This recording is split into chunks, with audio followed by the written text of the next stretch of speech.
At ayun nga ho guys, nagbabalik muli ang inyong lingkod, Carlo Mendez TV sa gabi ng Lunes, kabayan. Abangan ang pag-uusapan natin ngayon. 3, 2, 1, let's go!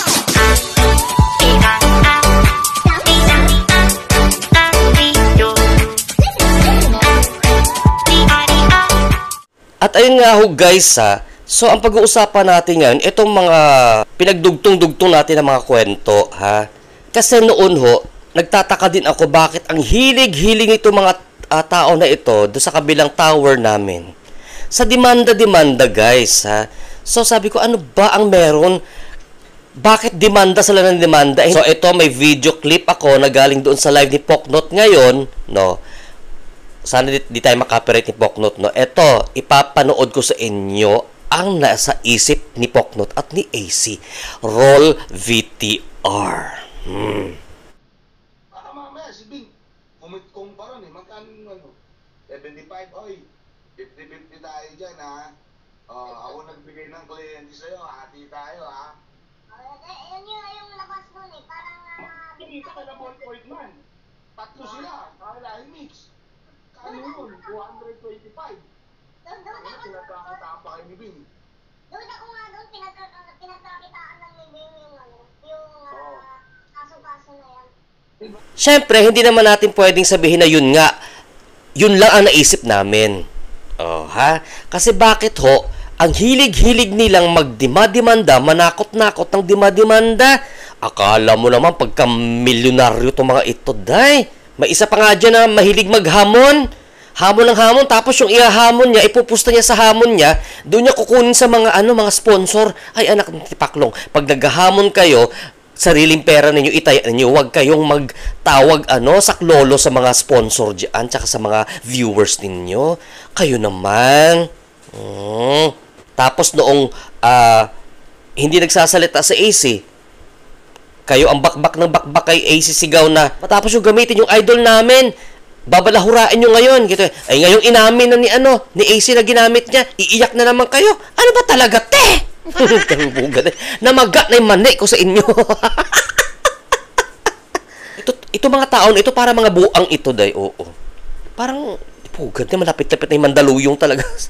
Palapit na yung Mandaluyong sa inyo. Ha? Pugad na. Dati parang nangungutya pa sila na, asan yung sasakyan, ito ganyan. Ayan na sasakyan. Nung may sasakyan naman na, itatanong naman ng iba dyan, kanino ipapangalan? Bakit naman kasi pinoproblema ninyo yan? Hindi naman sa inyo yan. Yan ang hirap sa kanila dyan sa kabila, Mga pakialamera na literal. Ayun. Hindi nila binabantayan yung sarili nila mga pamumuhay dyan. Yung buhay ng iba'y binabantayan nila. Sabi ko nga sa inyo na nakarang vlog ko, imbis na i-content nila yung idolo nila para tumaas uli yung popularity, yung kino-content nila, itong Timpalaboy. Tapos itong si Marico, Marico May pa. Hala, lahat ng sponsors ng Timpalaboy, pinagme-mention niya. Anyari sa'yo, day. So kahit naman i-mention mo yan, yung mga pangalan nila, hindi ka naman papansinin ng mga yan. Kasi you're just a piece of cake, Marico. Alam niyo ibig sabihin ng you're just a piece of cake? Tanongin mo dyan sa mga nagmamaganda ninyong mga kasamahan dyan, na mga magagaling at mga matatalino kuno. Ha? Ayan. Ayan, binabakbakan kayo. Tahimik kayo ngayon. Nagpaplano na naman kayo ng kaso.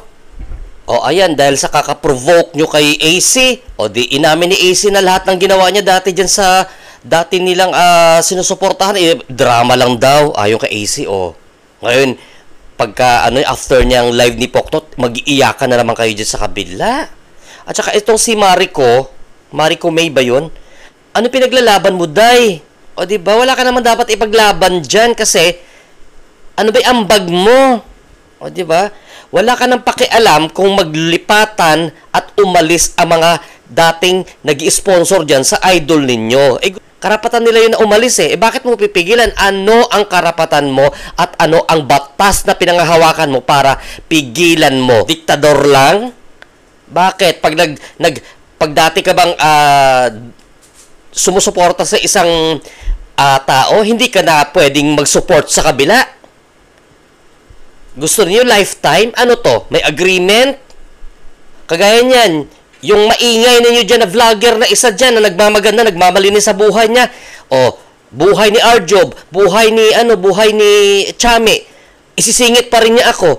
Walang katapusan na tungkol sa utang-utang. O, asan siya? Tahimik. O, ano? Bira ka pa, day. O, ulitin ko uli, ha? Alalahanin mo yung sayo tapos na. Kami, hindi pa kami nag-uumpisa.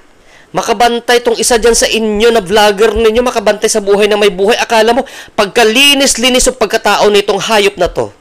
O, di ba? O, huwag mo sabihin, hindi ka hayop. Ang tao ay the highest form of animal. O kaya, lahat ay mga animal. Puga kayo. Mga animal kayo! O, huwag kayo magagalit ha, walang kaso dyan. Alam nyo ko bakit? Elementarya pa ho tayo, pinag-aaralan na yan. Ewan ko kung natatandaan nyo pa. Na ang tao ho ay ang pinaka-highest form of animals. O, ayan sa screen ninyo, patunay yan. Pero babasahin ko na rin ha.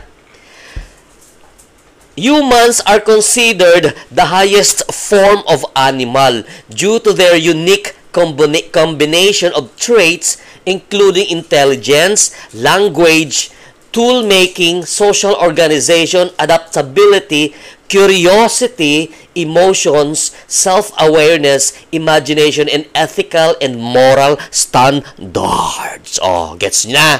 Kaya pag tinawag kayong mga animal kayo, huwag kayong masasaktan kasi animal talaga tayo. Ngayon, tatahitahimik kayo dyan. Oh, ha? Maganda rin yan. Pahingahan nyo rin yung mga bunganga niyo pag may time kayo, day. Kasi masyado na kayo mga sobrang pakialamera sa buhay na may buhay. Yung negosyo ni Arjob, yun ang binabantayan nila. Tuwan-tuwa sila na, asa na ngayon?